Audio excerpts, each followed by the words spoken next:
With Anthem having a horrific start and losing players every week, I thought I'd look at 3 potential ways Anthem can come back and save itself as being a game worthy of playing. But the obvious answer is, why bother? Just get rid of it. Kill this project.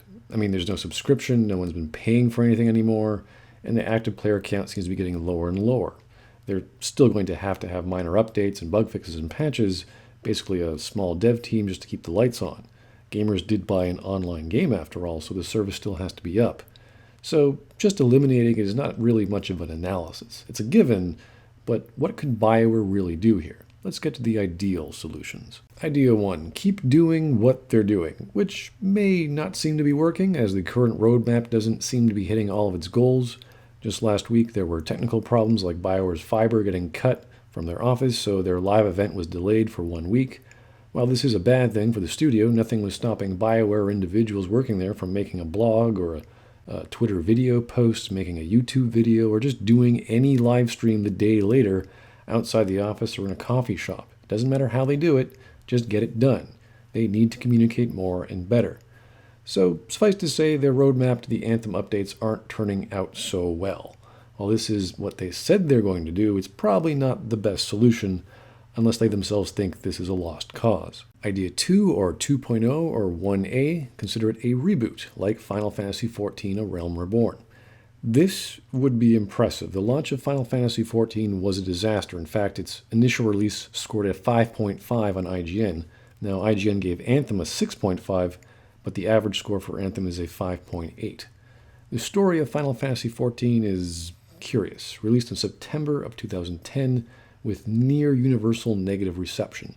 After 2 extensions of a free period, the Square Enix president Yoichi Wada issued a formal apology to players in December and announced a dramatic overhaul in the dev team, removing Hiromichi Tanaka as producer and demoting director Nobuaki Komoto to lead designer. Now, monthly fees for the game were suspended and the PS3 version was canceled.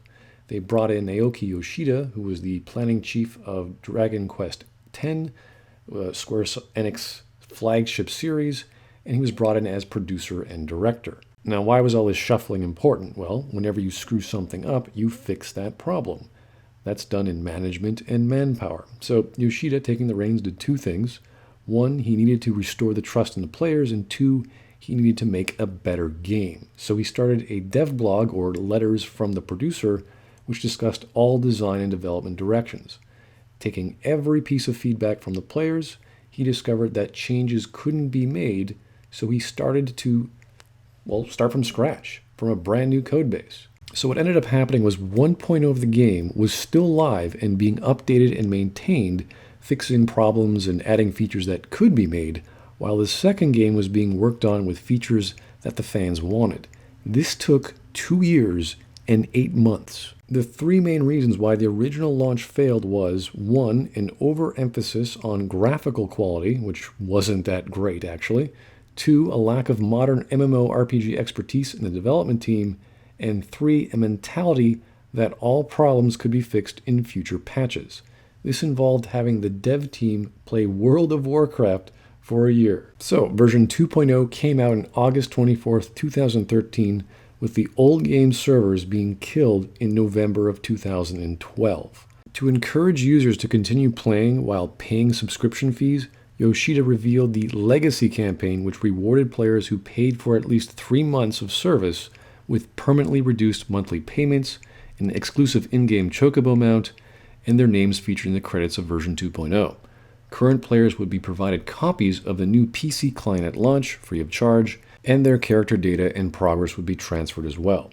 This is how you treat your customers when you screw up royally.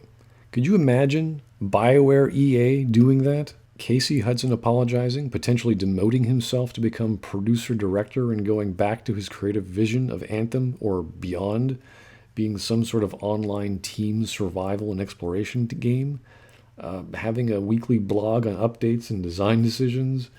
It would probably break whatever's left of his soul while building a second game in tandem with simply bug fixing the first. But it would be an amazing task to rebuild consumer confidence in a broken studio and their horrible track record. Might even be a good idea to stop using Frostbite and work on an engine they know has a track record for being successful, and can actually do the things they know how to do, like having dialogue choices and developing character relationships. And 2.5 years later, perhaps even make a game they have a clear vision of that can compete with games like Destiny 2, Division 2, or perhaps Division 3, Borderlands, and Warframe. If, of course, that was the new vision they're going for in a reboot. Now, the third idea is also referred to as the No Man's Sky route. This is another option very similar to number 2. You don't kill the project, but instead you keep it going, but you keep it going much harder and much faster. This would break into the development of their 2 other big franchises like Dragon Age and Mass Effect.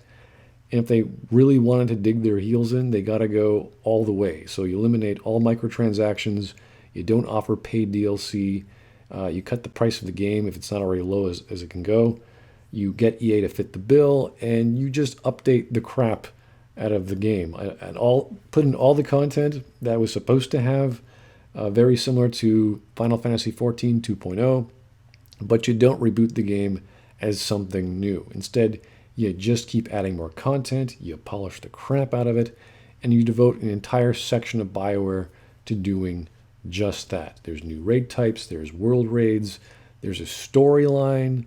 Like, you plan out the story, it makes sense, it has chapters or episodes, you have legendary drop rates maybe once every week, you make dialogue great again, you just go absolutely nuts.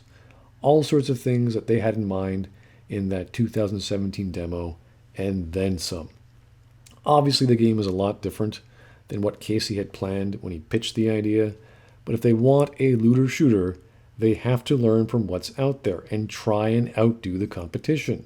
More gun types, more pickups, more power-ups, more loot, and just lots of it.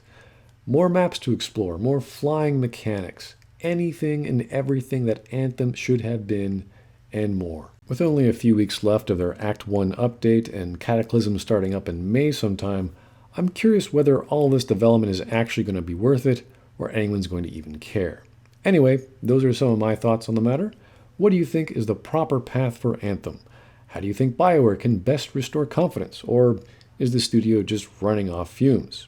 Thanks for listening, and stay tuned for more.